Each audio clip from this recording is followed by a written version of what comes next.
बहू, मैं सोच रही हूँ कि हमें वृद्धाश्रम चले ही जाना चाहिए। तुम्हें सुकून मिल जाएगा और हमें भी चैन। मालती जी ने किचन में कढ़ी में कलछी घुमाते हुए अचानक से कहा, तो उनकी बहू उषा एकदम चौंक गई। उषा के चेहरे पर जो भाव थे, वे किसी को काले पानी की सजा सुनाने पर भी नहीं आते। उसे समझ में नहीं आ रहा था कि आज सासू माँ ऐसा क्यों बोल रही है। मालती जी और उनके पति राहुल बाबू दो बेटों के माता पिता थे। राहुल बाबू एक सरकारी स्कूल में टीचर थे और उन्होंने अपनी पूरी जिंदगी अपने बेटों के बेहतर भविष्य के लिए समर्पित कर दी।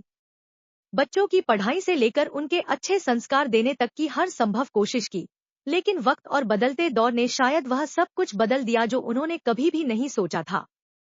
उनके बड़े बेटे सुरेश ने विदेश में पढ़ाई करने की इच्छा जाहिर की।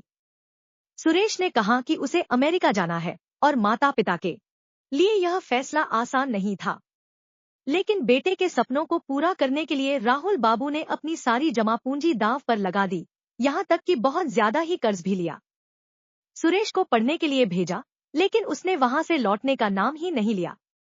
एक बार वहां नौकरी क्या मिल गई, तो जैसे अपनी मिट्टी से नाता ही तोड़ ही लिया।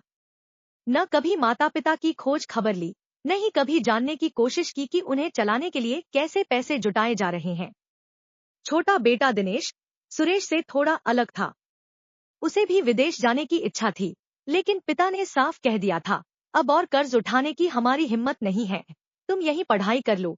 दिनेश ने दिल्ली से एमबीए किया और वहीं उसे एक मल्टीनेशनल कंपनी में एक अच्छे पोस्ट पर नौकरी मिल गई। हालांकि दिनेश साल में केवल 3-4 बार ही घर आता था, लेकिन उसकी माँ के लिए वही भी बहुत था। उनके दिल को तसल्ली मिल जाती थी कि उनका बेटा उनके पास है। फिर एक दिन अचानक से दिनेश का फोन आया। उसने बताया, माँ पापा, मैंने उषा नाम की एक लड़की से कोर्ट मैरिज कर ली है। वह मेरे साथ काम करती है। मैं टिकट भेज रहा हूँ, आप लोग आकर उषा से मिल लीजिए और अपना आशीर्वाद भी दे दीजिए। यह सुनते ही जैसे मालती जी और राहुल बाबू का दिल बैठ गया। उनके सपनों का महल जैसे एक झटके में गिर गया। माँ बाप के लिए यह बात किसी सदमे से कम नहीं थी। जिस बेटे को उन्होंने अपनी सारी उम्मीदों का केंद्र बना लिया था, उसी बेटे ने बिना कोई सलाह लिए शादी कर ली थी। राहुल बाबू का गुस्सा उनके शांत स्वभाव के बावजूद भी फूट पड़ा। उन्होंने एक पल के लिए भी रुके बिना कहा, हमसे बिना पूछे, बिना किसी से सलाह लिए तुमने ये फैसला किया। ऐसे औलादों से तो हम बेऔलाद ही अच्छे थे, भगवान हमें औलाद क्यों दिए। कुछ दिनों बाद दिनेश अपने परिवार के साथ दिल्ली से गांव आया। मालती जी और राहुल बाबू की उम्मीदों के विपरीत उषा एक समझदार और सुलझी हुई लड़की निकली। उसने गांव के लोगों से मिलना जुलना शुरू किया और धीरे धीरे परिवार में अपने स्थान को मजबूत कर लिया। लेकिन फिर भी समय के साथ रिश्तों में दरार आनी शुरू हो गई।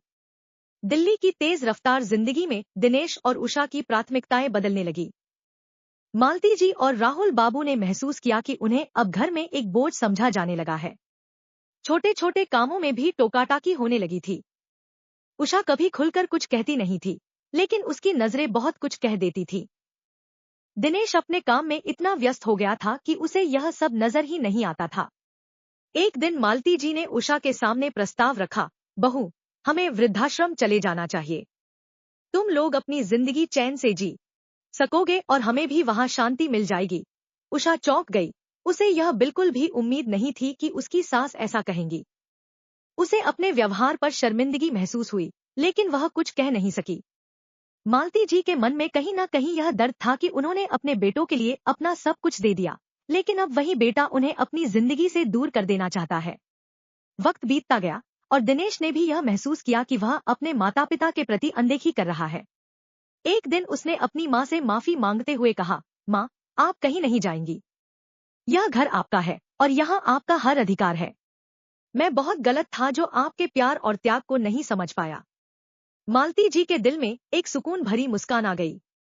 उन्होंने दिनेश को गले लगाते हुए कहा, बेटा, माता पिता हमेशा अपने बच्चों की भलाई चाहते हैं, लेकिन कभी कभी हमारी उम्मीदें हमें अंधा कर देती हैं। मैं खुश हूँ कि तुमने समय रहते यह समझ लिया। यह स्टोरी हमें यह सिखाती है कि जिंदगी में रिश्तों की अहमियत बहुत बड़ी होती है।